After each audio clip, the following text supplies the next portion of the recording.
Hola, ¿cómo están todos ustedes? Bienvenidos a Conversaciones con Impacto Chile después del 21 de noviembre, después del 21-11. Esto está siendo organizado por la Facultad de Gobierno de la Universidad del Desarrollo y les damos muchas gracias por escucharnos y ser testigos de esta interesante conversación a solo días de las elecciones presidenciales y parlamentarias del domingo 21 de noviembre. Estamos con dos interesantes entrevistados. A mi costado, Natalia Pergentili, presidenta del PPD, parte del nuevo Pacto Social y candidata a senadora por la región metropolitana. ¿Cómo estás? Bien, Titi, muy bien, gracias. Muchas gracias por estar acá. Y Guillermo Ramírez, del Pacto Chile Podemos Más, diputado de la UDI y candidato a la reelección por el Distrito 11. ¿Cómo estás? Muy bien, ¿cómo estás tú? Bien, aquí Qué luego bueno. de varios días muy agitados, muy intensos en materia política, pero primero partamos un poquito por lo que va a ser el domingo y las proyecciones que puede hacer cada uno respecto del desempeño de sus candidatos. Recta final, horas cruciales, claro, el debate ha sido determinante, el desempeño también de los candidatos en las distintas entrevistas y por supuesto qué posición va marcando cada uno en distintos temas, tanto económicos, valóricos, sociales. En ese sentido, Sebastián Sichel, ¿convence a la UDI o no convence a la UDI? Mira, es evidente que al interior de la UDI hay muchas personas que hoy día están apoyando a José Antonio Kast. No solamente candidato, hay mucha gente de las bases. José Antonio fue secretario general de la UDI, fue diputado 3 periodos, fue candidato a presidente de la interna de la UDI, tiene redes, tiene amistades, era previsible que esto ocurriera. Pero el candidato oficial de la UDI es Sebastián Sichel, y lo que estamos haciendo hoy día es tratar de generar puentes entre las dos candidaturas porque nosotros no queremos cometer el error que cometió la actual oposición en las dos elecciones de Sebastián Piñera. En la primera, Marco Enrique Ominami se demoró mucho tiempo en apoyar a Eduardo Frei y luego lo hizo de una manera poco entusiasta. Hablaba del candidato del, no sé qué porcentaje era, 29%, nunca lo nombró siquiera. Y eso le hizo perder mucho tiempo a Eduardo Frei en la competencia contra Sebastián Piñera. Y luego, en la elección pasada pasó lo mismo, Beatriz Sánchez se demoró mucho en endosar el apoyo a Alejandro Guillé y de nuevo eso nos dio ventaja a nosotros. Entonces nosotros lo que queremos es que a partir de este domingo, a eso de las 11 de la noche, 10 de la noche, ya haya un acuerdo, haya un abrazo, haya un apretón de mano y estemos todos trabajando por el que pasa a segunda vuelta de tal manera de derrotar a Gabriel Boric. Ahora, en el entendido que el que pasa a la segunda vuelta es un candidato de centro derecha, porque digamos que desde el nuevo pacto social no descartan quien pasa a segunda vuelta sea Yasna Proboste, lo ven como una posibilidad muy difícil. No, nosotros estamos trabajando para eso, creemos que el escenario está tremendamente abierto, que cada día que pasa es una ganancia de instalación, nosotros nos instalamos mucho más tarde que el resto de los candidatos, por lo tanto, y además con el comportamiento de las encuestas, creemos que estos días que no va a haber encuestas, que no hay... Que hay silencio. Que hay silencio, cada día más Yasna está encontrando un espacio porque siento que la mirada extrema de la sociedad no está convenciendo. Por lo tanto, siento que Yasna está cada día tomando más fuerza respecto de qué es la mejor alternativa. ¿Fue un error partir tan tarde con Yasna Proboste? Se demoraron mucho, se entramparon mucho, trataron de participar ustedes además en la primaria de Apruebo Dignidad, sin embargo fueron vetados prácticamente por el Partido Comunista. ¿Eso les ha significado perder terreno? A ver, yo quiero ser súper clara con esto porque la historia hay que construirla con los hechos. Y nuestro partido, que tenía candidato, que en ese minuto era Heraldo Muñoz, se baja en función de la candidatura de Paula Narváez para generar una unión, toda vez que nosotros y el Partido Socialista siempre hemos sido cercanos, además la gente de los liberales y Nuevo Trato también se baja, pero nosotros cuando nos bajamos en favor de Paula Narváez no sabíamos que había una decisión de ir a la primaria de Apruebo Dignidad. Por lo tanto, para mí en lo personal, yo todavía no era presidente del partido, por eso digo que para mí en lo personal fue una buena noticia, porque yo siento que nuestro espacio natural estaba en la primaria que se iba a dar con la DC, el PS y el PP. Lamentablemente, bueno, no pudimos inscribirnos, hubo ahí algunos desajustes, pero creo que a pesar de eso y de haber partido tarde, nuestra mirada ideológica y valórica y la propuesta de sociedad se siente más cómoda en este nuevo pacto social que es lo que hubiese sido Apruebo Dignidad. Pero para ustedes y para ustedes también, Guillermo, definir a sus candidatos presidenciales no fue fácil.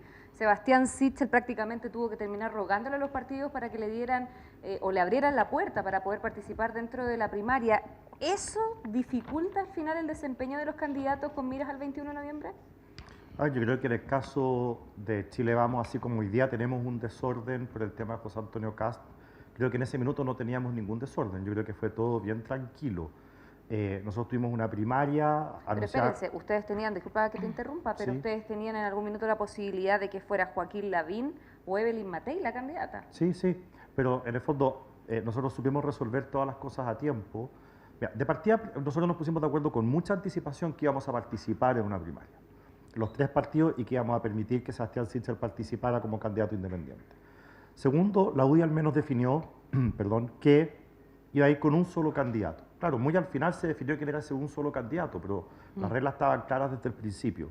Y finalmente se inscribe en la primaria, se compite, creo yo, en buena lid, con buenos debates, con un buen despliegue territorial, y obtuvimos una votación bastante sorprendente como pacto en comparación con lo que había ocurrido antes con la constituyente o lo que había ocurrido antes en la municipal. Entonces para nosotros fue una buena experiencia. La verdad es que terminó siendo una cosa muy positiva para nosotros. Se nos desordenó el naipe después, que un poco... ¿Pero Kast fue el que no quiso ir a la primaria o O no veto. estaba? O no estaba... Nunca se dieron las conversaciones. Ya. Yo siempre he participado mucho en las negociaciones de la UDI, me tuve que hacer cargo de las negociaciones parlamentarias, antes me había hecho cargo de las negociaciones de constituyente, en las municipales no participé.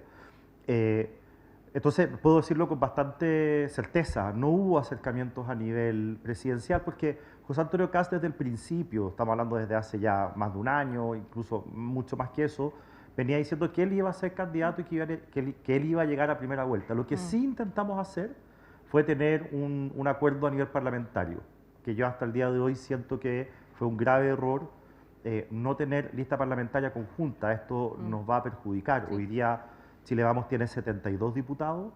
Probablemente lo que ocurra a partir de este domingo es que sumados Chile Vamos con republicanos, lleguemos máximo a 62. O sea, 10 menos de todas maneras por el solo hecho de ir dividido. Sí. Y esa dispersión de votos nos perjudica mucho. Si hubiéramos ido juntos, quizá hubiéramos podido subir de 72 a 75. Sí, pero hablemos un poquito bueno. de la parlamentaria unos minutos más adelante porque quiero cerrar el capítulo presidencial también, porque de una u otra manera impacta, claro, también en la parlamentaria y en ese sentido la pregunta apunta directamente al rol y el desempeño que tiene Jasna Proboste, por ejemplo, en su coalición. ¿Por qué no convence a toda la coalición? Y hay militantes, por ejemplo, del Partido Socialista que declaran abiertamente apoyar a Gabriel Boric y algunos militantes parlamentarios apoyan a Boric independiente de ser Jasna Proboste la candidata oficial del sector. Bueno, es algo que a nosotros nos pasó también como PPD, nos pasó antes, digamos, antes de la primaria. A ver, yo creo que los partidos cada cierto tiempo tienen que revisar su rayado cancha, su marco ideológico, valórico, porque los tiempos van cambiando y requieren ciertas certezas en distintos horizontes. Yo siento que el PS está viviendo hoy día quizás o retrotrayéndose a la discusión del 98 entre autocomplaciente y autoflagelante. Y yo siento que es algo que no me gusta meterme en la interna de otros partidos, que claramente es un problema, porque no es 1, 2 o 3, sino que ha habido sectores del PS. Por lo tanto, yo siento que esto obliga a nuestro partido amigo a generar una reflexión respecto de por qué están viendo en la figura de Gabriel Boric o en su programa una mirada de mayor transformación. Porque yo puedo estar de acuerdo con que a lo mejor la DC en tanto institucionalidad muchas veces tuvo ciertos dimes y diretes con nuestro sector, que era más progresista en algunos aspectos. En el gobierno de la presidenta Bachelet, para nadie es desconocido que tuvimos altas tensiones con la famosa frase de no me leí el programa. Sí. Pero la verdad es que el programa que construimos con Jasna Proboste, si uno lo mira en detalle, es un programa de transformaciones profundas que se hace cargo de la fractura social, que plantea gobernabilidad. Y es algo que yo, y se lo digo honestamente, habiéndolo leído desde mi perspectiva, más que presidente de partido, como académica, seriamente, le puedo decir que el programa de Gabriel Boric, no sé si después de las declaraciones iniciales o de los títulos, se hace cargo de esas transformaciones. Entonces, ¿dónde está aquí lo que me atrae? ¿Esta épica, esta juventud, esta cosa como desenfadada, como altruista, o es verdaderamente el programa? O la conveniencia de las encuestas también. Bueno, pero es que no me gustaría decir que es eso, porque si no, pucha, hablaría muy mal de lo que somos, y yo creo que los partidos políticos todos nos hemos pegado tantos porrazos que si no entendemos el valor de la coherencia, bien mal estamos, pues. Es que para allá va mi pregunta también. En la UDI, de hecho, Sebastián Sichel así lo dice, que muchos han cambiado de caballo por el tema de las encuestas. Sí, pero yo creo que no es así. Yo creo que es un poco lo que yo te decía al principio. José Antonio Cast sale de las entrañas de la UDI, tiene amistades en la UDI, tiene compadrazgos en la UDI, tiene compañeros de ruta de muchas décadas en la UDI. Entonces, ocurre con bastante naturalidad que personas que trabajaron con él, que lo conocen desde hace mucho tiempo, finalmente se sientan más representados por él. Yo creo que el gran acierto de José Antonio Cast y la razón por la cual él despegó hace, ya no sé cuánto, un mes atrás, en que empezó a despegar con fuerza, fue que él cuando estaba bajo las encuestas se preocupó de tratar de interpretar mejor a la derecha. Fíjate que nunca agredió, nunca marcó ni siquiera diferencias con Sebastián Sichel. Él lo que hacía era simplemente tener un discurso en el que él intentaba interpretar mejor a la derecha. Y la estrategia le resultó. Y creo que esa es la explicación por la cual muchos se fueron para allá. No creo que haya sido un tema electoral. De hecho, José Antonio estaba debajo de las encuestas cuando empezó a desembarcar tanta gente en su comando y en su campaña. Entonces, creo que al final no tiene mucho que ver con temas de votos, tiene que ver con un tema de estrategia de campaña que en el caso de José Antonio fue muy inteligente. ¿Coinciden ustedes con que esta es la elección más líquida que hemos tenido probablemente desde el 1999 y la más polarizada, incluso más que en esos años, ¿no? Sí. Se dice que este domingo puede pasar cualquier cosa. O sea, cualquiera puede pasar a la segunda vuelta, que es un hecho. Lo único que sabemos es que es segunda vuelta, porque con la cantidad de candidatos es imposible que haya un ganador en primera vuelta. ¿Es la elección más polarizada y líquida que hemos tenido desde el retorno a la democracia? Sí, yo creo que sí. Y además, una elección tremendamente trascendental. No quiero decir la más trascendental, pero un próximo gobierno, cualquiera que este sea, que necesita legitimidad, necesita gobernabilidad, necesita implementar lo que resulte la Convención Constitucional, lo cual no va a ser fácil, reactivar económicamente al país, sortear lo que quede, o si, ni Dios quiera, tenemos otro virus u otra ola. O sea, va a ser un gobierno a todas luces muy complejo, ex ante, ya lo sabemos. Y además es una elección que, a diferencia de la del 99, hoy día es con voto voluntario, y que tenemos un porcentaje enorme de personas que entran y salen de las elecciones. Nosotros votamos a todo evento, pero que entran y salen, por lo tanto no hay una fidelización del voto, por lo tanto esa legitimidad es muy blanda. Y yo creo que eso, sumado al momento que vamos a empezar a vivir o los requerimientos del país, va a ser un gobierno muy complejo y por lo mismo yo siento que es una elección tan relevante y ojalá los ciudadanos lo entiendan así y concurran a votar. Guillermo, para ti también una elección polarizada y un tema que después ya nos podemos meter en la parlamentaria también. Es cierto lo que dice Natalia, el tema de la gobernabilidad para cualquiera, poniéndolo en el escenario que aquí estamos haciéndole caso a las encuestas, que pase Cast o Boric, para cualquiera de que los dos ganen va a ser muy complejo gobernar. Sí, bueno, primero sí, yo creo que esta es la más polarizada, creo que como tú dijiste, la más líquida, desde el año 89, con la elección de Patricio Aylwin, siempre sabíamos quién iba a ganar. La única duda fue la del 99, en que Lavín y Lago estaban muy pegados, pero todas las demás sabíamos con bastante anticipación quién era el ganador. Hoy día no tenemos idea. O sea, hay dudas, incluso hay dudas respecto de quiénes van a pasar a la segunda vuelta. Sí. Entonces, si ni siquiera sabemos quiénes van a pasar a la segunda vuelta, menos vamos a saber quién va a ganar la elección. Entonces, de verdad, hay mucha incertidumbre. Lo segundo es que, más allá de las encuestas, es por nuestro sistema político, nuestro sistema electoral, el presidente que salga, sea Boric, sea Cast, sea Sichel o sea Proboste, no va a tener mayoría en el Congreso. Entonces, este parlamentarismo de facto que hemos visto los últimos años en Chile se va a mantener y va a seguir habiendo una tensión entre el Ejecutivo y el Congreso que se va a resolver solo después de que tengamos un nuevo sistema político. Sí, estoy de acuerdo. Y por lo tanto, Natalia tiene razón cuando dice, sabemos de antemano una cosa, dice Natalia, que el próximo gobierno la va a tener muy difícil. Y efectivamente, no solamente por el tema económico, en que le va a tocar bailar de verdad, a este gobierno le tocó bailar con la fea por el tema del coronavirus y qué sé yo, pero el próximo va a ser mucho peor, porque nos gastamos toda la plata en el IFE, porque va a venir este crecimiento que está dando ahora por la reactivación económica se va a estancar, o sea, la economía va a estar muy dura. Recesión, dicen incluso. Bueno, puede ocurrir, después vamos en un escenario además global complejo. Vamos a tener problemas de incertidumbre por el tema de la Convención Constitucional y vamos a tener un gobierno que no va a tener mayoría en el Congreso. O sea, de verdad, el próximo presidente tiene un desafío bien complejo. Ahora, en ese escenario también, bueno, los dos postulan también al Parlamento y hay una complejidad también para todos, porque está en desarrollo la Asamblea Constituyente, la Convención Constituyente, mejor dicho, como corresponde su nombre, y puede cambiar todas las reglas del juego. De hecho, el que sea elegido presidente puede durar 2 años, como puede durar 4, como puede tener una reelección. No sabemos qué va a suceder. Y lo mismo le pasa también al Parlamento. Es importante dar certezas a priori también de cuál es el pensamiento de los convencionales respecto, por ejemplo, del sistema parlamentario unicameral, si es que el Senado va a seguir o no va a seguir, si es que el Senado va a durar 8 años o va a durar 4. ¿Qué piensas, Natalia?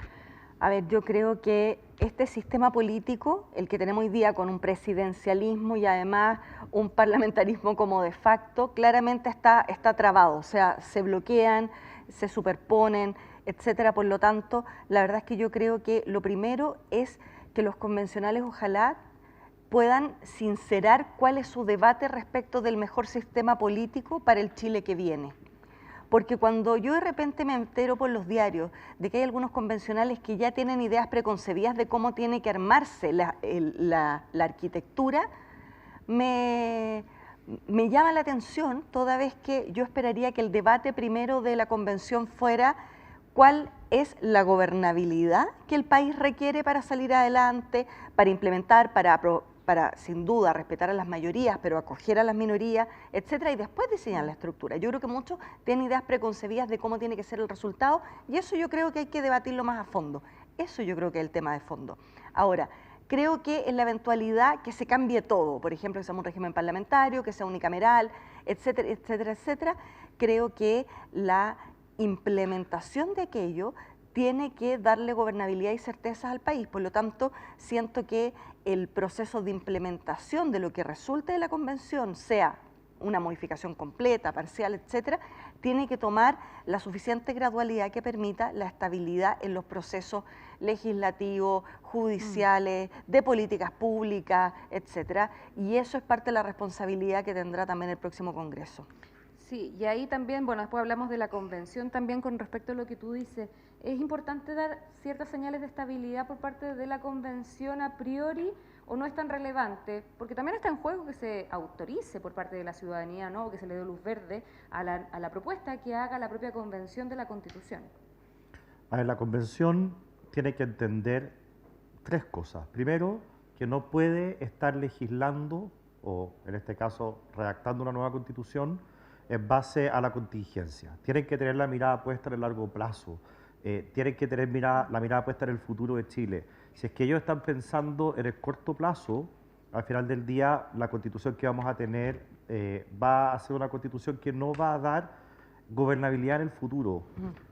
Y por eso creo que es importante que prescindan de todo lo que está ocurriendo hoy día en Chile y que miren hacia el futuro. Lo segundo es que si la constituyente lo que quiere es tener una constitución que dure muchos años y que funcione, y aquí me tomo en parte lo que decía Natalia, no quiero interpretar las palabras, pero yo creo que también iba un poco para allá, es que tienen que tener una mirada integral de nuestro sistema político. O sea, una persona no puede decir, a mí me gusta el sistema parlamentario, puede ser, pero si te gusta el sistema parlamentario, bueno, ¿con qué sistema electoral conversa? ¿Y con qué contrapesos conversa? Entonces hay que tener una mirada, entonces de repente uno se da cuenta, mira, esto no es posible, entonces volvamos al presidencial y no, todo cambia, esto es como cuando ajustas una perilla hay que empezar a ajustar después la otra. Entonces hay que tener una discusión, una mirada que sea integral, si no la constitución no va a ser armónica y no va a dar estabilidad y no va a dar gobernabilidad. Eso es lo segundo. Y lo tercero es que la constituyente tiene que entender que los procesos son más largos que la mera redacción de la constitución. La constitución del 25, por ejemplo, se demoró 7 años en entrar en plena vigencia. Aquí nosotros vamos a tener una nueva constitución que va a establecer una serie de cosas completamente nuevas y el próximo Congreso, y ahí está el gran desafío del próximo Congreso, poca gente lo dice porque no es sexy que un candidato lo diga, es mucho más sexy hablar de otras cosas, pero la verdad es que el mayor desafío del próximo Congreso va a ser adecuar toda la legislación a la nueva constitución. Y en el detalle se esconde el diablo. Entonces, vamos a tener que tener un Congreso que sea capaz de conversar, de llegar a acuerdos. La constituyente tiene que entender que eso toma tiempo y que no puede pretender, por ejemplo, como algunos han dicho, que el próximo gobierno dure 2 años. Y eso corre tanto por si es Boric el presidente o si es José Antonio Cast. Un tema de certeza, ¿no? Tiene que terminarse el ciclo por un tema de certeza y luego la Constitución tiene que ir entrando, digamos, en régimen de manera progresiva, que es lo que ocurre en todos los países serios del mundo. Ahora, es complejo porque, en definitiva, da la sensación que la Convención, con su composición, trata de interpelar constantemente al Parlamento, que tiene otra composición, ¿no? Y bajo esa lógica también lo que resulte de la elección del 21 con sus nuevos parlamentarios puede entrar en disputa con la Convención. Yo creo que ahora las cosas han estado un poquito más calmadas, ¿no?, en un contexto electoral, pero luego puede haber un verdadero choque de trenes probablemente. Es que yo creo que en política, Titi, uno tiene que ser responsable, aunque no tenga tanto rating las afirmaciones. La Convención se eligió para escribir una nueva Constitución, no para opinar de política contingente, no para pautear al Parlamento, no para pautear al Gobierno. Tienen una tarea que le dimos y se tiene que circunscribir a esa tarea. Por lo tanto, yo siento que cualquier otra cosa que exceda esas competencias es un error y hay que hacérselos ver. Y eso no es estar en contra de la Convención, eso no es querer tirar por la borda la Convención, porque la Convención representa a la diversidad de la sociedad en ese espacio, pero los chilenos y chilenas eligieron a otros para representarlos en el espacio donde se definen las políticas públicas, que es el Congreso. Por lo tanto, yo creo que hay que ser enérgico con ese tipo de cosas, porque le hace mejor a la política, porque además la gente está aburrida de estos dimes y diretes entre la presidenta de la Convención y no sé quién más, porque creo que las personas saben que han depositado su confianza en otros para que hagan lo que tienen que hacer. Y en este caso es construir una carta fundamental, una casa común para todos los chilenos. ¿Tienen temor de lo que pueda ocurrir con respecto también a la representatividad que se logre en el Parlamento, que se emule quizás lo que sucedió en la Convención? Y les pregunto directamente a Guillermo, porque ustedes vieron muy mala representación en la Convención. Apostaron por tener un tercio, no lo alcanzan, y además ahora están fragmentados. ¿Puede replicarse quizás esto en el Parlamento o tienen confianza que una vez pasada la Convención, una vez visto lo que está sucediendo al interior de ella, pueden capturar nuevamente los votos de la centroderecha? Yo creo que no va a pasar lo mismo por tres razones. Primero, en la Convención habían 17 cupos reservados para pueblos originarios, lo que le da a un cierto grupo una sobrerepresentación. Piensa tú que Marcela Cubillos saca la misma cantidad de votos que los 17 representantes de los pueblos originarios juntos. Entonces, ahí hay un tema que no va a ocurrir en la Cámara de Diputados, al menos. Lo segundo es que el Congreso permitió, y fue un error grave, y lo hicimos ver en su minuto, que los independientes pudiesen pactar entre sí, sin constituir un partido político. Y eso fue lo que le dio origen a la lista del pueblo. Y la gente al final pensó, fue engañada creo yo, pensaba que estaba votando por una lista de independientes y en realidad tenían una línea política bastante clara y bien extrema. Bueno, esa posibilidad de poder presentar candidatos en listas sin estar constituido como partido político no se puede hacer y por lo tanto también ahí hay otra diferencia que creo que es importante. Y lo tercero es que hay 1 millón de personas que el mismo día votaron por alcaldes y concejales, pero que no votaron por constituyentes. 1 millón de personas. Y dice, bueno, ¿por qué ese millón de personas se molestó en ir a votar? Agarró un voto, marcó el alcalde, agarró otro voto, marcó el concejal, y agarró de constituyente y lo anuló, lo dejó en blanco. Y nosotros hemos visto, hemos estudiado el tema, y esa gente es sobre todo gente más de centro derecha, que no quería validar con su voto un proceso en el que no creía. ¿Gente del rechazo? Sí. Y por lo tanto, esa gente que no quería validar este proceso con su voto, que decía yo no estoy de acuerdo con este proceso constituyente, simplemente se abstuvo de votar en esa elección. Por eso yo creo que no va a ocurrir tampoco ahora a nivel parlamentario. Entonces, yo de verdad estoy dispuesto a apostar mi cabeza de que sí vamos a tener el tercio en ambas cámaras como coalición. Y por lo tanto no se va a replicar lo que ocurrió en la constituyente. Y también puedo apostar mi cabeza de que los partidos tradicionales de izquierda van a tener una performance más normal. Pensemos que la democracia cristiana sacó un constituyente, que el Partido Radical sacó uno, que es un ex Frente Amplio. Entonces, eso yo creo que no va a volver a ocurrir. Yo creo que de nuevo esos partidos van a agarrar un poco más de fuerza y va a haber, como por decirlo de una manera, un Congreso más institucionalizado. Natalia, ¿tú apuestas la cabeza también a que no se replique lo que sucedió en la Convención? Porque claro, los partidos de la nueva mayoría, Nuevo Pacto Social, ex Concertación, también vieron muy mermada su representación en la Convención. Yo creo que o sea, comparto algunos de los argumentos, pero también creo que la gente cada día está más convencida de que los partidos son valiosos, que tienen que mejorar, transformarse, renovar sus rostros, etcétera, etcétera, pero además de que la sociedad no se dividía entre los prístinos y buenos y entre los otros que son los malos, entre eso todos nosotros los que militamos en los partidos. ¿Por qué? ¿Con el desempeño en la lista del pueblo, por ejemplo? Porque somos asociaciones humanas donde en esa diversidad hay de un tutti quanti, nadie tiene el patrimonio de la verdad, de la coherencia. Tenemos que ponernos estímulos, por supuesto, y cortapisas para ser coherentes, etcétera, etcétera. Pero también se probó a través de la lista del pueblo que los prístinos no están exentos de caer en quizás los mismos errores que caen los partidos institucionalizados. O sea, la lista del pueblo logró darse cuenta que se requiere tener asesores, algo que antes era un pecado mortal, que se requiere darse ciertos tiempos para ciertas cosas, que se requiere ciertos mínimos de infraestructura, que además de eso también dentro de su fila había alguien que derechamente mintió. Que se requiere negociar. O sea, que se requiere Claro, negociar. También, porque ellos se hablaban que esto era una cocina. Exactamente. Entonces, se dieron cuenta cómo opera en la realidad y que la obligación tuya por representar a un otro y hacer lo mejor que tú puedas implica también conversar con un otro. Entonces, como se ha desmitificado de que los independientes son los buenos y los partidos son los malos, yo creo que sin perjuicio de que los partidos tenemos que todavía trabajar muy arduamente para volver a reconquistar la confianza ciudadana y para poner nuevos temas en la agenda más allá de la cosa del día a día. Creo que por estas razones, por las que tú planteabas claramente, yo creo que efectivamente vamos a tener una mejor performance que la de la Convención Constituyente, sin duda. ¿Cuánto les afecta la salida de Felipe Arboe del PP? Yo le diría que nada. ¿Había un quiebre con Arboe ese tiempo?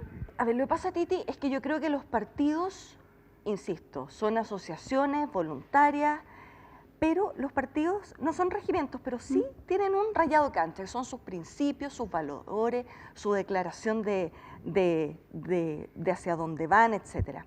Y en ese ancho de banda nos movemos y hay diferencias, sin duda, entre nosotros, dentro de la UDI, etc. Pero cuando tú ya sales de ese rayado de cancha, como por ejemplo cuando nuestra bancada vota a favor de la nacionalización del agua y el parlamentario Arboe hace en contra, ya está fuera de ese ancho de banda.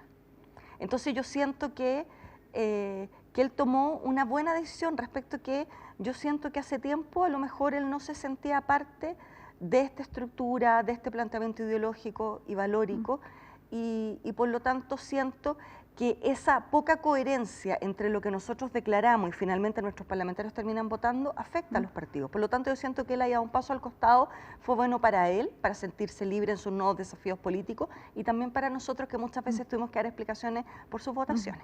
¿Ustedes no temen que hayan militantes de la UDI que se vayan a Republicano? Ya ocurrió al principio. Pero ahora en este momento que ebulle un poco como figura. Es que es muy difícil saberlo. Yo creo que el escenario es tan distinto dependiendo de quién gane finalmente la presidencial, que pase la interna de la UDI. Sí, está todo. Puede pasar, no estoy diciendo que no. Sería ridículo que acá yo me parara y dijera, no, eso es imposible. O les ha puesto mi cabeza. Ahí claro, sí que la UDI, creo que no se atrevió a decirlo. La UDI es un partido que no tiene ninguna fisura y por lo tanto somos tan graníticos que nadie se va a ir. No, sería ridículo que dijera eso, pero ¿qué va a ocurrir? ¿En qué magnitud va a ocurrir? No, hoy día no están los elementos para que podamos entender lo que va a pasar. ¿Y no ven como una, no sé, traición o deslealtad que parlamentarios como Ena von Baer, por ejemplo, que son emblemáticas, icónicas del partido, hagan campaña por Kast, no por Sichel? Bueno, yo creo que la ENA y otros parlamentarios terminó tirando la sangre, po. No digo la sangre alemana, sino que me refiero a la sangre... Puede ser. Digo que la sangre de haber compartido tantos años con José Antonio, si ellos dos eran muy cercanos al interior de la UDI. Eran súper amigos, hacían cosas juntos. Ya, era imposible entonces para la Hay una senadora cosa humana, Fonbaer. sí. Lo que pasa es que muchas veces todo esto se juzga con criterios solamente políticos, pero Y no la es política así. y los partidos políticos están hechos de personas. Pero se Y detuvo. hay muchas cosas que tienen explicaciones que son netamente humanas y Sí. que le tratan de buscar la explicación política o la quinta pata al gato. Hay muchas Es cosas que son cierto. simplemente humanas y yo creo que esta es una. Tal Pero se cual. detuvo el de sangre igual, que en algún minuto Sichel, bueno, cuando dijo, ¿saben qué más? Hagan lo que quieran, cada uno apoye a quien quiera, como que se detuvo esta cosa como cuenta gotas que se estaba registrando hace un par de semanas. Sí, sí, se detuvo. Y yo a lo que aspiro es que dejemos de ver esto, y lo planteé el día que quedó la escoba, lo planteé en una entrevista en el Mercurio, yo quería ayudar, pero parece que salió un poco al revés. Que en el fondo dejemos de pensar entre, bueno, quién gana, Kast o Sichel, y que los seguidores de Sichel apunten con el dedo a los de Kast y viceversa, sino que entendamos que nuestro adversario está al frente. Por eso todas estas vasijas que tú me hablabas de que se hayan para acá o para allá, a mí me importa poco. A mí lo que de verdad me importa Que no se vengan para acá. es que seamos capaces de, a partir de este domingo, queda tan poco, que seamos capaces de ese día juntarnos, sentarnos, darnos la mano y decir, ya, ahora sí, todos juntos contra Boric, porque yo de verdad lo creo. Si es Boric el que pasa a segunda vuelta y gana la elección presidencial, Chile se va a meter en un abismo oscuro, profundo, húmedo, que mucha gente lo va a pasar muy mal durante esos 4 años. Y tengo que hacer lo posible para que él no llegue a la presidencia. Yo estoy pensando más en eso. Y si finalmente somos gobierno o no, yo soy de la idea de que los que somos de la UDI, RN, Evópolis, yo de la UDI, tenemos que incorporar inmediatamente a republicanos y hacer una oposición si no somos gobierno, una bancada oficialista si es que sí somos gobierno, en que trabajemos todos juntos. Porque si nosotros caemos en la lógica, lo que pasó entre el Frente Amplio y la exconcertación a la nueva mayoría, al final del día eso no nos va a beneficiar a ninguno de nosotros. ¿Y para ustedes Boric representa tantos riesgos para el país como lo dice Guillermo Ramírez? ¿O eventualmente ustedes también tienen que pensar qué va a pasar en una segunda vuelta? O sea, esos cálculos yo me imagino que ya lo están haciendo, y particularmente tú, Natalia, como presidente de un partido, siendo que ya desde el Partido Comunista los vetaron. Y Yana Proboste la otra vez decía, a ver, la diferencia entre Boric y nuestra candidatura es que él es centro-izquierda con el PC. Y eso marca la diferencia, parece, para el mundo que viene de la ex nueva mayoría de la concertación. Mira, 2 cosas sobre eso, Titi. Lo primero es que para nosotros, y no es por hacer el contrapunto, para nosotros, para nuestro análisis, el que... no me voy a atorar. el que Kast sea presidente es un retroceso. Es un retroceso porque creemos que tiene que ver con la respuesta fácil, la conducción del miedo, porque ha hablado del tema del Ministerio de la Mujer y retrotraernos en derechos que para mí son fundamentales, porque además tiene una laxitud enorme para ver a los condenados por los temas de derechos humanos, en fin, y eso para mi sector es muy relevante. Insisto, no era por hacer el contrapunto. Y en lo que tú me preguntas, yo creo que, voy a ser bien honesta, yo creo que el próximo gobierno, ya lo hemos debatido largamente, va a ser complejo. Y para cualquiera que sea quien gane, tiene que construir mayorías, más allá de la mayoría electoral, que por razones obvias la va a tener porque va a ganar. Va a tener que construir mayorías sociales y políticas, porque esa mayoría electoral es muy feble. Y en ese contexto, más que nosotros estar pensando si es que pasa Boric a segunda vuelta, ¿cómo concurrimos? Yo creo que hay una pregunta anterior, que es decir, primero, si ellos tienen conciencia de que se necesita una mayoría social y política. Segundo, si están dispuestos a construirla y a tender puentes para aquello.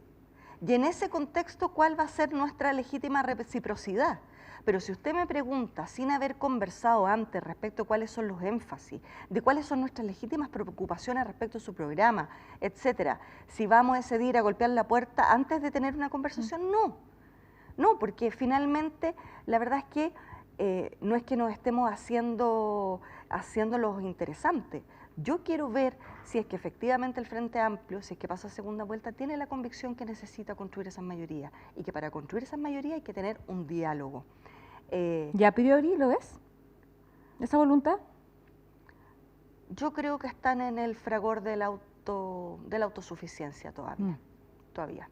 Y bueno, es parte de...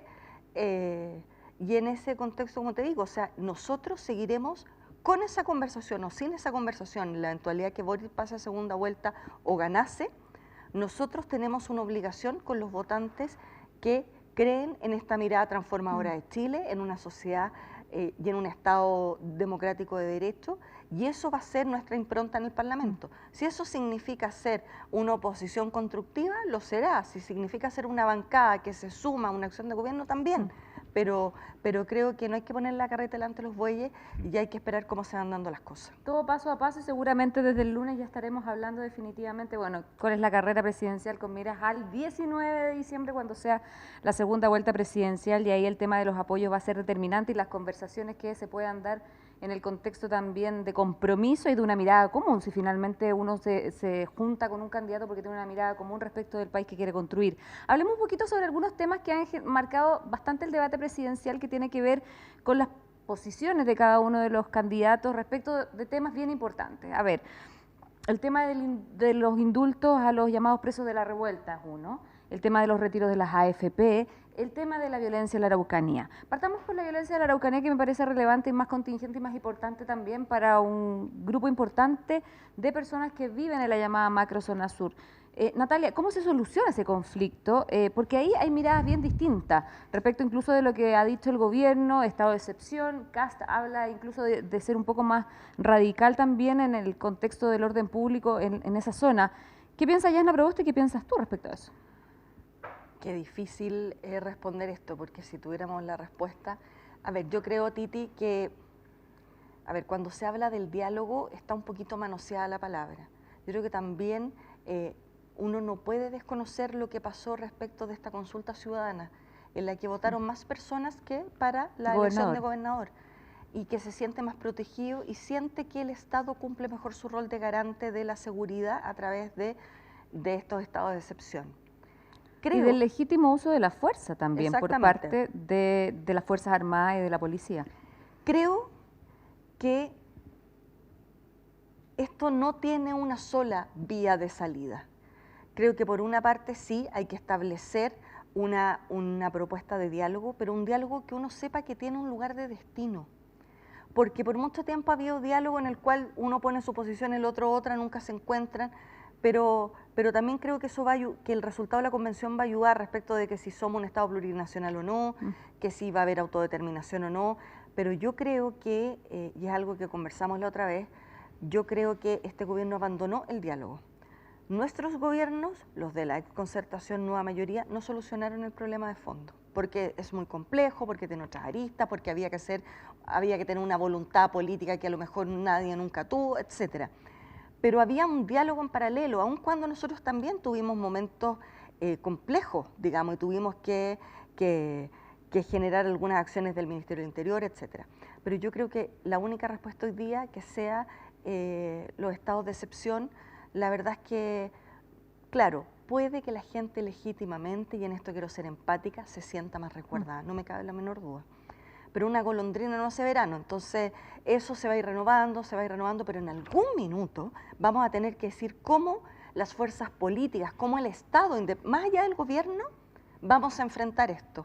Es que cómo se dialoga también con grupos que hacen alarde y uso además de un alto poder de fuego, en el entendido también que probablemente se hacen de la causa indígena mapuche para justamente instalar quizás otro discurso u otros propósitos. Entonces, cuando uno habla de diálogo, ¿cómo se dialoga con esa gente? Con un Yaitul que también tiene declaraciones bien incendiarias, y lo digo incendiarias con toda la complejidad de la palabra. Sí, yo creo que, bueno, aquí también había una falla, no solo política, del diálogo del Estado para mantener el orden público, sino también nos damos cuenta de lo mal que están nuestras policías. Que se haya filtrado ese video con ese arsenal de grueso calibre, con esas declaraciones, con estas personas que parecían paramilitares, que yo me acordaba de los videos de las FARC en sus años, que no seamos capaces todavía de saber si es que efectivamente existe narcotráfico o no, narcoterrorismo, porque se plantea, pero que no haya todavía, con toda la tecnología que hay, la posibilidad de generar orden público o de atrapar o saber dónde están este tipo de personas. Lo mismo que pasa con el 18 de octubre, que todavía no sepamos quién quemó las estaciones de metro, por ejemplo. Entonces, hay una falla en nuestras policías, en la inteligencia, que es impresionante. Porque mientras no sepamos dónde están, no sepamos en lo de narcoterrorismo qué tan así es, cuánto es eso, cuánto es el conflicto mapuche legítimo, etcétera, estamos metiendo todo en la misma discusión y en la misma gestión. Y yo siento que la verdad que son cosas distintas, que son distintas en el titular, pero que en la operatoria todavía no se pueden tratar como cosas distintas. Guillermo, tu mirada respecto a lo que sucede en la Araucanía, bueno, en la región del Biobío y con posibilidad de extenderse a los ríos. Mira, hace 40 días, cuando el gobierno decretó el primer estado de excepción en la macrozona sur, eso tuvo un valor muy grande para las personas de estas dos regiones, porque era la primera vez, y esto poca gente como que lo digo poco, pero es importante decirlo, era la primera vez que se decretaba un estado de excepción por causa del terrorismo en la Araucanía. Habían habido muchos estados de excepción, por el terremoto, por el 18 de octubre, por la pandemia, lo que tú quieras. Y se usaba de manera oblicua, en el fondo, esos estados de excepción para controlar también el orden público.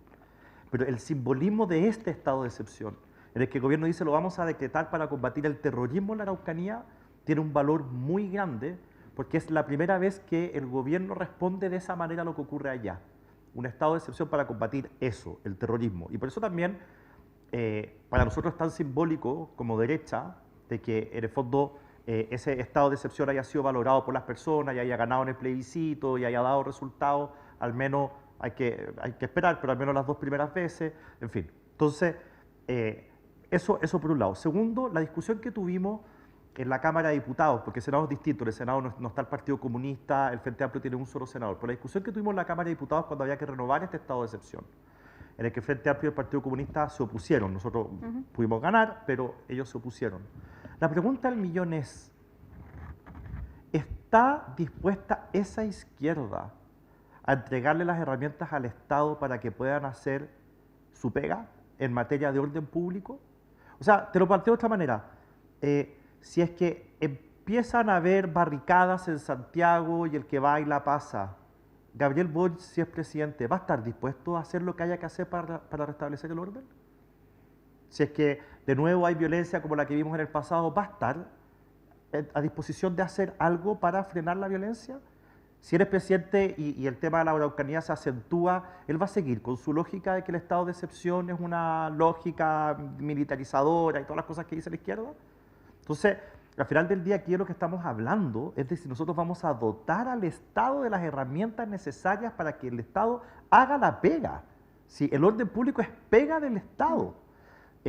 Y por eso para nosotros es tan simbólico este estado de excepción y por eso lo hemos apoyado con tanta fuerza. Porque no es oblicuo, es un estado de excepción para combatir el terrorismo en la Araucanía. No tiene nada que ver con las reivindicaciones mapuche. Esto es narcotráfico, esto es tráfico de armas, esto es terrorismo, que algunos obviamente utilizan la causa de los pueblos originarios para justificar lo que hacen. Ya, pero no coincides con Natalia que, ok, puede ser un simbolismo importante para la gente de la región, pero en algún minuto hay que salir de eso para avanzar en una solución concreta a largo plazo. Así es, pero para eso se requiere voluntad política, porque ¿sabes qué pasa, Titi? Cuando nosotros estábamos en un diálogo muy fructífero en la Araucanía, que estaba liderando en ese minuto el ministro Moreno, que avanzaba y avanzaba, y tú tenías gente sentada en la misma mesa conversando que tú jamás hubieras pensado que se podía sentar en la misma mesa, que se odian y que habían tenido problemas históricos, y los tenías sentados en la mesa conversando. ¿Qué pasó? ¿Por qué fracasó esa mesa? Porque vino lo de Catrillanca, que fue evidentemente una tragedia, pero esa tragedia parte de la izquierda la tomó y la utilizó para destruir el diálogo. Si yo estaba en el Congreso en el minuto que supimos la noticia y se salió todo el Frente Amplio y el Partido Comunista de la sala y dijeron el presupuesto no se discute más hasta que haya aquí una condena no sé qué y no se aparecieron por el Congreso durante no sé cuántos días. Entonces aprovecharon una cosa que fue una tragedia y con eso destruyeron el diálogo. Entonces, si nosotros queremos retomar el diálogo para tener una solución a largo plazo y que no sea solamente el estado de excepción, tenemos que sentarnos todos. O sea, preguntarle también a los comunistas, ¿usted está dispuesto, pero de verdad, de buena fe, a sentarse a conversar? Ahí volvamos al tema de la violencia también, que puede aplicarse tanto en la Araucanía como lo que sucede en Santiago. Y ustedes, los dos, postulan, Guillermo, la reelección y tú, Natalia, como senadora de la región metropolitana. ¿Hay sectores que validan la violencia como un instrumento de lucha, de conflicto social probablemente también, para lograr objetivos, lo ven así, donde hay una cierta condena tibia a ciertos elementos puntuales, ¿lo ves así? ¿Crees que es más instrumentalizado el tema de la violencia? Sí, y estoy completamente en desacuerdo. Creo que las legítimas reivindicaciones ciudadanas del 18 de octubre y sobre todo el 25 de octubre respecto de plantear la desigualdad como algo intolerable por la sociedad, sigue siendo legítimo, nos marcó la agenda y tenemos que estar a la altura de eso, porque efectivamente no es solo un tema de cifras, no es solo un tema de percepción, tenemos acumulación de datos, de estudios, de la fragilidad y de la enorme desigualdad que pese al crecimiento y a enormes avances en Chile, esto persistió y que efectivamente es bien intolerable. Dicho eso, la violencia es condenable porque se tiende a pensar de que si uno avala esta movilización social, por ende tiene que decir que la violencia no es tan violencia. O sea, que es como... Y yo creo que, insisto, la reivindicación social es algo de lo cual nos tiene que hacer sentido, nos tiene que hacer pensar, nos tiene que hacer trabajar, pero que tenemos que condenar la violencia. La violencia, por una parte, que se ejerció contra comerciantes, emprendedores, peatones, gente que vivía en el sector, y por otra parte, la sobredimensionada violencia del Estado que terminó con personas con daño ocular, etc. ¿Hay que reparar a ambas víctimas? Sin duda, y hay que hacerse cargo con la misma voluntad, con la misma fuerza y con la misma capacidad reparatoria a ambos sectores de la sociedad que se vieron, digamos, afectados. Pero la no condena de la violencia con todas sus letras, ¿son malas señales o no? Muy malas. En términos de, por ejemplo, lo que sucedió con la conmemoración del 18 de octubre, donde algunos incluso decían que la violencia que se había ejercido ese día era muy distinta a la violencia que se había generado el 18 de octubre del 2019 en el contexto del estallido social, validando la que se había registrado en ese momento. Y bajo esa lógica, bueno, tu candidata apoya un indulto a los llamados presos de la revuelta. Entonces, ¿cómo se entiende entonces el discurso? Bueno, yo he leído a propósito de eso el proyecto y claro, no estoy de acuerdo completamente con él. Creo que los titulares... ¿Pero en lo técnico o en el fondo? En el fondo, porque creo que el problema no está en... o sea, que el problema no se soluciona con indultos. Sí creo que hay un problema, que es el excesivo tiempo que se ha tomado las prisiones preventivas y que no se han visto los casos, y que las personas legítimamente pueden pensar, bueno, hay justicia para uno y para otros menos diligentes. ¿Eso hay que resolverlo? Sí, no solo para este caso puntual, para los miles de casos donde cualquier persona legítimamente puede sentir que su prisión preventiva, que no se ha hecho la investigación correspondiente, etcétera. Eso es un problema, yo creo, de la justicia para todos, pero eso no se soluciona con un indulto. Esa es mi posición. Guillermo, para ti el tema del indulto y también esta legitimización, ahí está bien dicha la palabra, respecto de la violencia como un método de acción, de lucha política también. Sí, un paréntesis primero. Yo puedo no estar de acuerdo con las definiciones que ha dado Natalia como presidenta del PPD, pero estoy sorprendido gratamente de que tengo acá una persona enfrente que contesta todas las preguntas, pero así, algunas definiciones no estoy de acuerdo y otras bueno, sí, pero permite generar los contrastes. Yo la entrevisté también, hicimos un debate y también es bien categórica para responder, independiente de tener diferencias con su candidata presidencial y tiene argumentos. Sí, no sé, nunca me había tocado conversar contigo, por eso no estamos de acuerdo en muchas cosas, pero me gusta la forma en que como planteas todo. Mira, sobre el tema del tema del indulto, el proyecto de ley, claro, Yarna Proboste dice que tiene que ser modificado, que esto es por las prisiones preventivas, vale, pero el proyecto de ley lo que dice es algo que la ciudadanía yo creo que no ha logrado entender la gravedad de lo que dice el proyecto de ley. El proyecto de ley establece que se van a indultar a personas que han sido condenadas, y empieza a enumerar los artículos del Código Penal y qué sé yo. Entonces uno tiene que redirigirse al Código Penal para saber de qué está hablando. ¿Y de qué está hablando el proyecto de ley? Personas que hayan sido condenadas por homicidio frustrado. O sea, intentaron matar a alguien, pero no lo logró. Ponte tú, quedó lesionada o lo que sea, se indulta. Delito de incendio, metro, iglesias, locales comerciales, se indulta. Agresión a autoridades como carabineros, PDI, gendarmes, se indulta. interrupción del tránsito, como barricadas, el que baila pasa, se indulta. O sea, en el momento en que ellos lo que hicieron fue redactar el proyecto de indulto, se aseguraron de que estuvieran finalmente todos los delitos bien claritos y bien enumerados para que al final sean todos indultados. Entonces, a mí de verdad me parece que es gravísimo. ¿Y cómo le explicas tú a una persona que tuvo un local que le quemaron, o a una persona, a un feligrés que va a una iglesia que ya no está, de que esas personas están siendo indultadas? Entonces, me parece, como tú dices, que es una forma de legitimar la violencia. De decir, mire, en este caso la violencia era justificada y por eso yo voy a indultar. La señal no puede ser peor. Y por eso este es un proyecto en particular que nosotros nos vamos a poner con toda la fuerza del mundo. Y nosotros le queremos pedir al gobierno, que es totalmente contraintuitivo, le hemos dicho al gobierno, ¿saben qué? Pongan urgencia a este proyecto para que se vote y para que se vea quién es quién legitima la violencia y quién no. Y el gobierno nos ha dicho imposible poner urgencia, porque la gente va a pensar que el gobierno está a favor del proyecto, si no le pone urgencia a los proyectos con los que está de acuerdo. Entonces, ahí estamos entrampados en un tema. Pero el proyecto es muy grave. Creo que es una muy mala señal. Pero en términos de factura, además, parece más a una amnistía que un indulto y amplía el rango, porque como decía Guillermo, amplía sí. No solamente a las personas que están con prisión preventiva y sin recibir condena. Pero ¿sabes qué? A mí me pasa que creo que esto le hace muy mal a la política, lo que te voy a decir, pero creo que es un fenómeno casi humano, que es el siguiente. Convenir en lo que decía Guillermo me parece que es un punto de vista interesante, en el sentido de cómo le explicas tú al señor, por ejemplo, del Hotel Principado de Asturias, creo que se llamaba, sí, que era el esfuerzo de 50 años quemado completo, ¿cierto?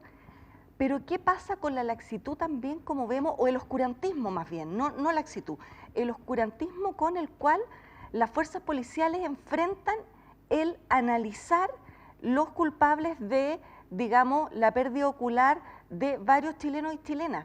Porque yo quiero ser enérgica, sin duda, y condenar la violencia, venga de donde venga, pero convengamos que se genera esta asimetría también porque uno ve el oscurantismo de ciertos ámbitos donde la justicia tampoco funciona. Entonces, yo no quiero decir con esto que uno tenga que andar empatando por la vía, porque además, o sea, todos aquí perdimos. Perdieron los que perdieron su kiosco, su emprendimiento, el jardín infantil que está ahí en el barrio de Plaza Italia, la gente que vive ahí, los adultos mayores que todos los viernes a las 4 de la tarde ya no pueden respirar, y perdieron sin duda quienes hoy día se ven afectados en algo fundamental para la vida, como la visión o la merma en su capacidad de trabajo en el futuro, etcétera. ¿Cómo nos hacemos cargo de que la gente sienta que hay una sensación de justicia? Yo creo que eso es una necesidad transversal, porque nos dedicamos a esta pelea en la que también nos hacen caer en los cazabobos, donde queremos extremar las posiciones o decir yo estoy aquí, entonces el otro está allá. Pero ¿cómo nos hacemos cargo de darle justicia y que la gente sienta que la institución funciona? Que funciona para condenar a un carabinero que usó uso excesivo de la fuerza, como para condenar a este cabro, a esta niña que quemó el Hotel Principado de Asturias. ¿Cómo lo hacemos? Ese es el punto de fondo, a mi juicio. Y con un tema además donde la violencia se sigue registrando también los distintos viernes, lo seguimos viendo, claro, en una porción menor, pero incluso desde la política se dice que hay como una sensación latente de un nuevo estallido social, como una constante amenaza, ¿no? ¿Cuánto se entiende que finalmente la convención precisamente lo que busca es encauzar esas demandas sociales y darle un curso democrático y también democrático en el sentido de que, bueno, vamos a votar todos por esta propuesta? Entonces, ¿cómo se le responde a la ciudadanía también a eso? Y la ciudadanía que finalmente también quiere un poco de paz, quiere tranquilidad. Bueno, yo estoy convencido de que la ciudadanía lo que más quiere es paz. Y yo creo que esa es una de las grandes demandas y uno de los grandes temas que están puestos sobre la mesa en esta elección presidencial. Y por eso hemos visto los vaivenes electorales que hemos visto. Yo no tengo ninguna duda de eso. Es evidente, para no esquivar el comentario de Natalia, es evidente que cuando hay excesos de la fuerza pública, eso tiene que ser investigado y condenado. Pero eso no significa no aceptar el hecho, yo sé que tú no lo estás haciendo, pero hay otros que sí lo hacen, no aceptar el hecho de que los carabineros tienen el deber de ocupar la fuerza. O sea, en el caso de un ciudadano que ocupa la fuerza física, la violencia en la calle, eso no es legítimo. Que lo haga Carabineros en ciertos casos sí es legítimo. Entonces, no están en un plano de igualdad. Carabineros está autorizado a usar la fuerza. Entonces, no es lo mismo un manifestante que un carabinero. Ahora, si el carabinero se excede, está más allá de los protocolos, hay un uso ilegítimo de la fuerza, tiene que ser condenado con toda la fuerza del mundo, porque al final del día él es también una especie como de garante de la paz, y no puede ser el garante de la paz en la calle el que cometa esos abusos. Entonces, quien también puede estar deslegitimado. por eso, está bien, entonces por eso tiene que ser condenado con toda la fuerza del mundo, pero yo no pongo en un plano de igualdad un caso con el otro. Porque uno está autorizado a usar la fuerza y el otro no. Pero si el que exista justicia. Sí, eso sí tiene que estar en un plano de igualdad. Eso sí, la justicia tiene que estar en un plano de igualdad. Bueno, y confianza también. Y yo creo que ahí deriva la pregunta que se hacía, bueno, ¿cómo hacemos que termine esta espiral de violencia, ¿no? En el marco de la construcción probablemente de una nueva constitución y de las confianzas que deben retomarse en algún minuto. Bueno, yo creo, y para responder la pregunta anterior, sí, muy corto, yo creo que nos guste o no nos guste la convención, que a mí no me gusta nada, y siento que están desaprovechando la oportunidad y están echando a perder un proceso que podría haber sido fructífero para el país. Nos guste o no nos guste la convención, yo creo que sí han logrado canalizar esa ansiedad, esa angustia, ese sentimiento de injusticia, ese enojo, llámalo como tú quieras, que estaba subyacente en parte del estallido del 18 de octubre. Digo en parte porque también sí. A mí nadie me va a convencer de que aquí no había algo planificado. 25 estaciones de metro no se queman al mismo tiempo sin una planificación. Pero hay una parte que sí tiene que ver con malestar social y creo que esa parte, nos guste o no nos guste la convención, lo están canalizando y por lo tanto yo no tengo temor de un estallido social 2.0 luego ni mucho menos, para nada. Natalia, ¿crees que se contiene con la convención esta atisbos de violencia que uno ve los viernes? Bueno, y también algunos convencionales han sido protagonistas, también víctimas de hechos bien violentos. Yo creo que la convención canaliza y dio respuesta porque dio la certeza de que ese malestar que para muchos, incluyéndome, tenía ciertas trabas, frenos y contrapesos demasiado extremos a mi juicio o que inviabilizaban que se pudieran ejercer proyectos de mayoría, se haya puesto en la agenda y tenga un camino de salida. Por lo tanto, yo siento que ese camino de salida es tremendamente potente, transformador, como para que no tenga, digamos, la confianza de quienes salieron, por ejemplo, ese 18, ese 25 de octubre a la manifestación. Y por otra parte, creo que también hoy día en la agenda de todos los candidatos, cuan más, cuan menos, con énfasis, menos énfasis, hay cierta declaración respecto de transformaciones que tienen que ver con ese malestar que también se expresaba, porque uno era el malestar político, este tema de que no éramos un Estado de Derecho, que había una sobredimensión del principio de subsidiariedad, pero también había un relato acerca de cómo eso se mejoraba en el corto plazo en expresiones cotidianas. Y yo creo que todos los programas, digo, cuan más, cuan menos, con énfasis o no, hablan de los temas de educación, de salud, en fin.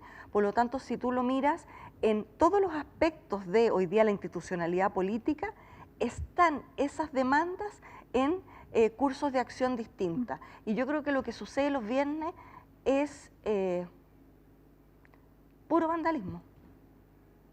Bueno, puro vandalismo y esperamos que en algún momento termine. Sobre todo, Natalia, me imagino que tú particularmente, que además quieres ser senadora de la región metropolitana, Guillermo, tú además diputado del Distrito 11, quiero agradecerles a ambos haber participado en esta conversación súper amena, además pasando por varios temas y solo a días de la elección presidencial y parlamentaria y de Cores. A uno se le olvida además que uno tiene que votar por Cores este domingo y claro, en esta semana del impacto de la Facultad de Gobierno, perdón, de la Universidad del Desarrollo y de la Facultad de Gobierno, quiero agradecerles a los dos el haber participado de esta conversación muy agradable y solamente suerte. Les deseamos suerte que tengan el domingo y después ya el lunes estaremos hablando de otro tema. Y todos quienes han estado siguiendo esta transmisión, muchísimas gracias por escucharnos. Gracias.